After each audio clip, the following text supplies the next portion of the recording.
सब ऑनलाइन अभिषेक। अब की बार 2 अभिषेक रहेंगे, एक सावन की शिवरात्रि का रहेगा और एक अधिक मास भी जो 3 साल में पड़ता है उसकी भी शिवरात्रि का रहेगा। 2 अभिषेक ऑनलाइन पड़ जाएंगे अब की बार, एक सावन की शिवरात्रि का और एक अधिक मास की शिवरात्रि का। क्योंकि अधिक मास की शिवरात्रि भी, अधिक मास की शिवरात्रि का एक बहुत अच्छा नियम है, अगर बना सको तो करिएगा। अधिक मास में जो शिवरात्रि आए प्रयास करना, अगर छोटी सी भी गुमठी लेकर बैठे हो, ठेला लगा रहे हो, व्यापार नहीं चल रहा, धन की कमी हो, पैसा नहीं हो, बहुत हताश हो गए हो, टेंशन में जिंदगी जी रहे हो, तो अधिक मास की शिवरात्रि मत छोड़ना। 5 दिए अधिक मास की शिवरात्रि पर जरूर लगाना। पहला शंकर मंदिर के द्वार पर, मतलब शिव मंदिर के बाहर। दूसरा बेलपत्री के वृक्ष के नीचे। तीसरा आंवले के वृक्ष के नीचे। चौथा नदी का घाट या कुएं का घाट या तालाब का घाट या सरोवर का घाट या आपके घर में कोई पानी का हंडा हो उसके पास में। और 5वां अपने दरवाजे की चौखट पर राइट हैंड में दिया अवश्य लगाएं। ये अधिक मास की शिवरात्रि पर जरूर करना। जिंदगी में कितना भी धक्का खा रहे हो गए, भगवान हाथ पकड़कर खींचकर बाहर कर देगा। शिव तत्व को जानो। अभी क्या चल रहा है? सावन। हमने पहले कथाओं में कहा, आप लोगों ने स्मरण में रखा होगा, 12 महीने शंकर जी को 1 लोटा जल चढ़ाओ, पर सावन के महीने में शंकर जी को जम के बोलो जरा, 2 लोटा जल चढ़ाओ। इस पुष्कर की ब्रह्मा शिव महापुराण की कथा का स्मरण करिएगा, थोड़ा सा ध्यान दीजिएगा। जैसे ये शिवलिंग है, ये जलाधारी है, ये यहां से जल नीचे जा रहा है। जलाधारी का जो मुख होता है वो उत्तर की ओर हो जाता है, ठीक है, समझिएगा जरा।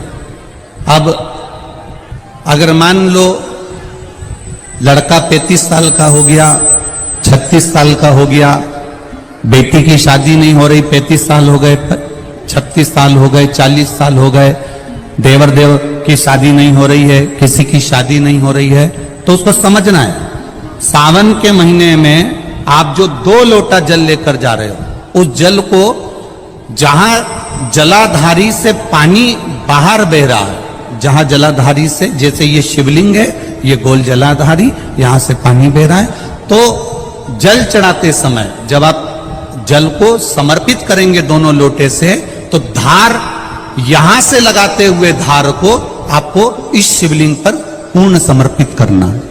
कहां से चालू करेंगे? ये जलाधारी जो बनी हुई है अशोक सुंदरी का स्थान। किसके स्थान से?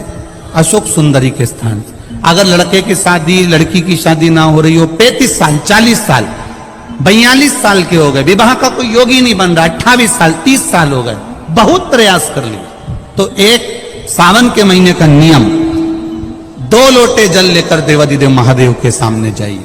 यहां अशोक सुंदरी वाली जगह से दोनों धार एक साथ चढ़ाना प्रारंभ करिए और करते करते वो धार शंकर भगवान के शिवलिंग पर ले जाकर छोड़ दीजिए। ये सावन के महीने के अगर आपने मात्र 7 दिन भी लगातार अगर ये धार आपने चढ़ा ली है, तो देवाधिदेव महादेव की कृपा से 3-4 महीने में सूचना आपको प्राप्त हो ही जाती है। 12 महीने 1 लोटा जल चढ़ाइए, संपूर्ण 12 महीना 1 लोटा जल चढ़ाओ। पर जब सावन का महीना आए तो अपने हाथ में 2 लोटे होना चाहिए। भले 1 लोटे के ऊपर दूसरा लोटा रख के लेके जाओ, मंदिर में जाओ, अंदर पहुंच जाओ, दोनों लोटों को हाथ में ले और दोनों की धार एक साथ मेरे देव अधिदेव महादेव को समर्पित करो। दोनों की धार अशोक सुंदरी वाली जगह से जल चढ़ाया जाए सावन में, वो विवाह के लिए है। लग रहा है कोई बीमारी अपने शरीर में आने वाली है, डॉक्टर को दिखाने जाऊंगी, कोई तकलीफ बड़ी आने वाली है, कोई बड़ा रोग इस शरीर में ना आए, तो श्रावण के महीने में 3 जगह पर बेलपत्र, एक अशोक सुंदरी वाली जगह पर, जिसकी डंडी का मुख जहां से पानी बहता है वहां रहे। बहुत ध्यान से सुनना। दूसरी बेलपत्र माता पार्वती जी का हस्त कमल जो जलाधारी है वहां, उसका डंडी का मुख अपनी ओर हो।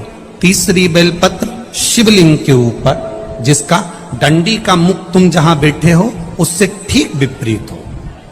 अगर आप यहां बैठे हो तो डंडी का मुख उधर हो, आप यहां बैठे हो तो डंडी का मुख उधर हो, अपने विपरीत में डंडी का मुख हो।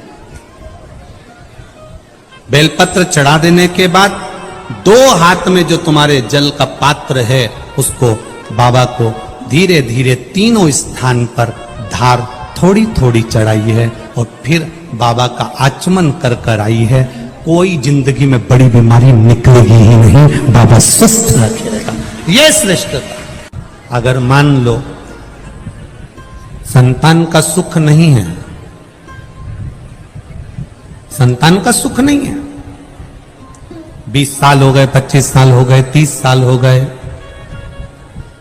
संतान का अगर सुख नहीं है तो शंकर का कोई भक्त मिल जाए, शिव का कोई उपासक मिल जाए, या कोई ब्राह्मण देव वेद शास्त्र का ज्ञान रखने वाले, अपने जीवन को सार्थकता में सात्विकता में जीने वाले, ऐसे ब्राह्मण को जोड़े से उनके बच्चों के साथ बेलपत्री के पेड़ के नीचे भोजन करा देना, खीर खिला देना, और उस खीर के भाग को पति पत्नी दोनों अवश्य पाना।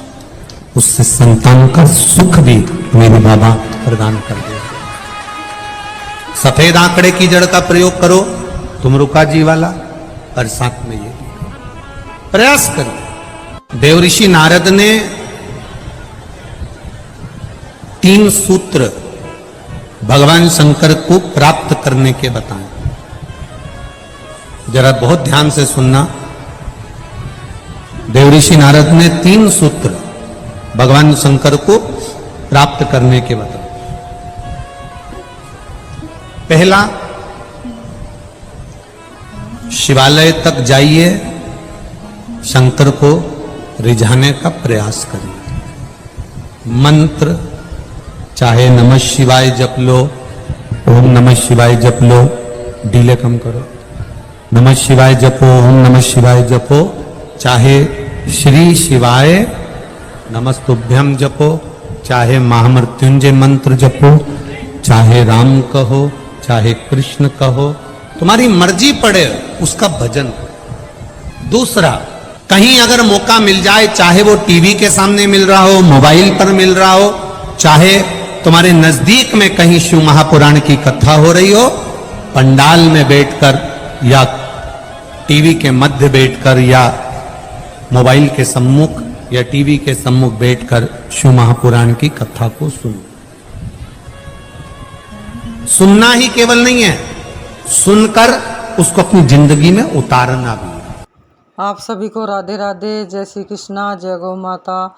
और ये उपाय आपको महाशिवरात्रि के दिन करने हैं। महाराज जी ने बहुत ही सुंदर जानकारी दी कि महाशिवरात्रि के दिन महाराज जी अब की बार 2 महाअभिषेक करेंगे, रुद्राभिषेक। तो आप भी लाइव जरूर दर्शन करें और आप भी वह उपाय घर में जरूर करें। श्री